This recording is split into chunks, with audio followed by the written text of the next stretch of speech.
Olá, eu sou o Thomas Vu, estrategista-chefe de investimentos do Itaú, e esta é a carta mensal de investimentos de maio.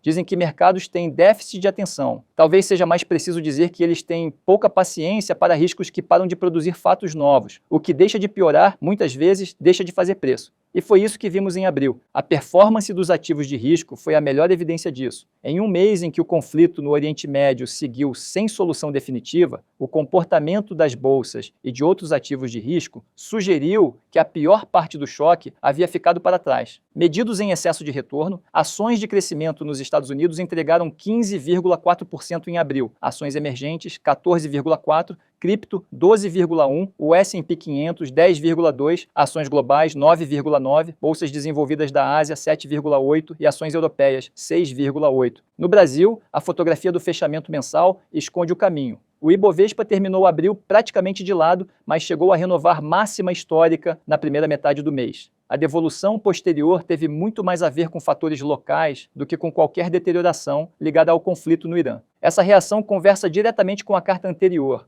Naquele momento, olhávamos o conflito pela lente da teoria dos jogos. Havia duas soluções de canto ganhando peso.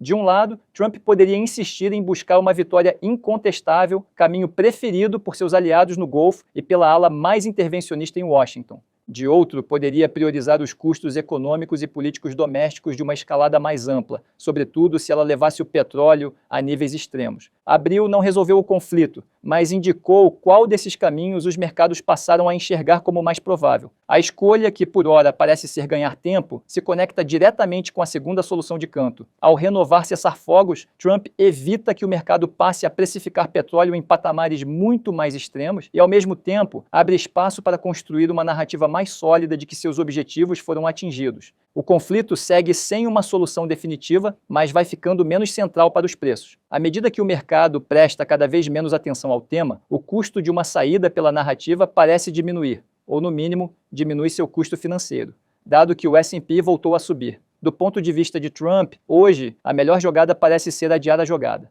Uma vez que o mercado passa a prestar menos atenção ao conflito e mais aos fundamentos, a gestão de portfólio também precisa se ajustar. A principal mudança do mês foi recompor parte do risco que havíamos reduzido em março. Elevamos a renda variável global de neutro para acima do neutro, principalmente via ações americanas. A decisão reflete crescimento global ainda saudável, melhora dos indicadores de momentum, resultados corporativos fortes e a maior resiliência energética dos Estados Unidos. Na renda fixa global, mantivemos posição abaixo do neutro em treasuries e neutra em crédito. Em resumo, compramos mais risco, mas não compramos duration. Petróleo menos explosivo ajuda a bolsa, mas petróleo ainda alto continua pressionando inflação, bancos centrais e juros. No Brasil, mantivemos o Ibovespa acima do neutro. A correção recente deixou o valuation mais atrativo e o país continua relativamente mais protegido do que outras economias contra os efeitos negativos da alta do petróleo, dada sua posição como produtor relevante da commodity. E isso não elimina os impactos inflacionários domésticos, especialmente via combustíveis e alimentos, nem a necessidade de acompanhar seus reflexos sobre a política monetária, mas ajuda a explicar por que seguimos construtivos em bolsa local. A principal mudança local foi elevar o S&P em reais para acima do neutro, em linha com o aumento da exposição à renda variável global. Já na renda fixa brasileira, mantivemos posição neutra em pré-fixado e juro real. A inflação corrente acelerou, as expectativas pioraram e o Copom adotou comunicação mais cautelosa, reforçando que o ritmo e a extensão do ciclo de cortes seguem incertos.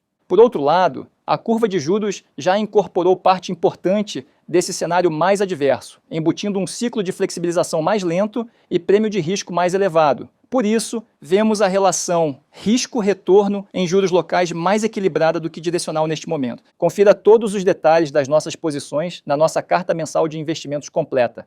Obrigado e até a próxima!